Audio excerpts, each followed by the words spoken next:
جيت اليوم المارشي نويل باش نعرضوا الحلويات تاعنا تاع البلاد تاع المغرب العربي، وباش نحاولوا ان شاء الله بربي نوصلوا للهدف ان شاء الله اللي باغيينه ان شاء الله. Et je suis venue à la base pour faire un entretien pour mon mémoire, mais du coup je suis venue aussi chercher des cornes de gazelle parce que j'adore ça et que je n'ai pas l'occasion d'en faire moi-même, je sais même pas en faire. Donc c'était l'occasion d'en acheter et d'en manger.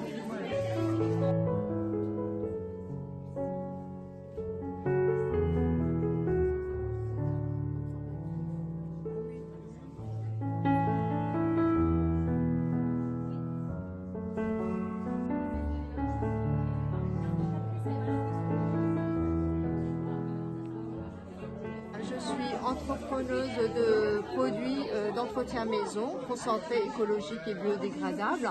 Je fais aussi la gamme pour les soins corporels, les soins de visage, les compléments alimentaires. Depuis 5 ans, je suis en première utilisatrice et je recommande fortement mes produits parce que toute personne qui utilise ces produits est apte à les argumenter au mieux. Je suis jeune entrepreneur, je viens juste de commencer et Adi m'a beaucoup aidé sur toutes les démarches et ils m'ont beaucoup conseillé et je suis contente de débuter et j'espère que ça va bien se passer. Merci. Je m'appelle Kerza Biamel, je fais du macramé à la main et voilà.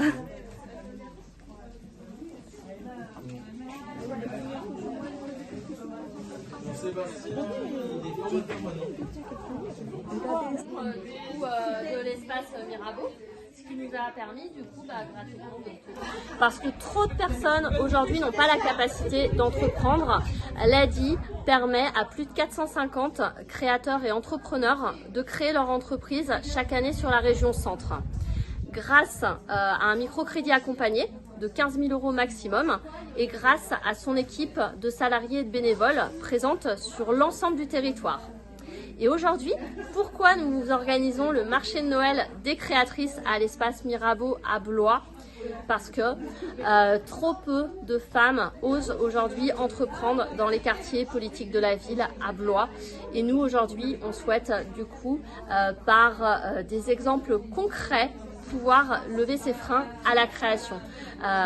Aujourd'hui, le marché de Noël des créatrices, c'est un événement convivial et au-delà du fait de pouvoir tout simplement venir faire ses courses de Noël, et vous allez pouvoir rencontrer des créatrices et on va pouvoir vous montrer par l'exemple que chaque femme peut s'épanouir, peut s'insérer durablement dans l'emploi à travers la création d'entreprises. Et grâce à l'ADI, 87% des entreprises que nous finançons chaque année sont pérennes après 2 ans d'activité. On accompagne vraiment des femmes qui sont auto-entrepreneurs ou des femmes qui n'arrivent pas à se lancer et c'est l'occasion pour leur présenter ce type de projet pour aller de l'avant et créer leur propre entreprise.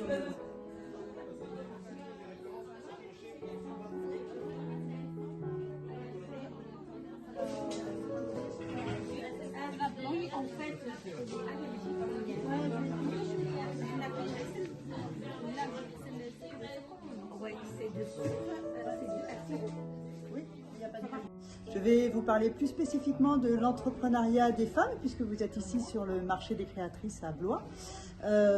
On le sait, nous on est là pour lever les freins à l'entrepreneuriat et les femmes ont des freins supplémentaires par rapport aux hommes qui veulent entreprendre. Et nous à l'ADI, on essaye on met en œuvre différents ateliers, différentes actions pour lever ces freins à l'entrepreneuriat. En région Centre-Val de Loire, on a financé plus de 160 femmes l'année dernière, dont 17% venant des quartiers sur l'ensemble de la région. Les freins principaux pour les femmes, c'est l'accès au financement. C'est le premier frein pour les femmes, encore plus important que lorsque c'est un homme qui entreprend. Donc à l'ADI, on est très sensible à ça et on essaye d'aller au devant de ces femmes-là et de les mettre en valeur, comme vous pourrez le voir sur le marché des créateurs, des créatrices en l'occurrence. Le deuxième frein, c'est la conciliation vie privée, vie professionnelle et de trouver cet équilibre, puisque encore aujourd'hui, c'est beaucoup les femmes qui sont en charge de s'occuper de la famille, des enfants, du ménage, de la cuisine, etc. Donc de trouver cet équilibre est un élément important pour elles qui parfois les empêche d'aller au-delà dans leur projet d'entrepreneuriat. L'autre frein, le troisième frein, c'est ce qu'on appelle le syndrome de l'imposteur, c'est-à-dire elles ne se sentent pas légitimes pour lancer leur entreprise. Manque de confiance en elles se disent que c'est mieux si c'est porté par un homme que par une femme. Et nous, à l'ADI, on lutte contre ça et on met en valeur les femmes qui ont réussi à lancer leur entreprise. On les soutient et on les accompagne tout au long de la vie de leur entreprise.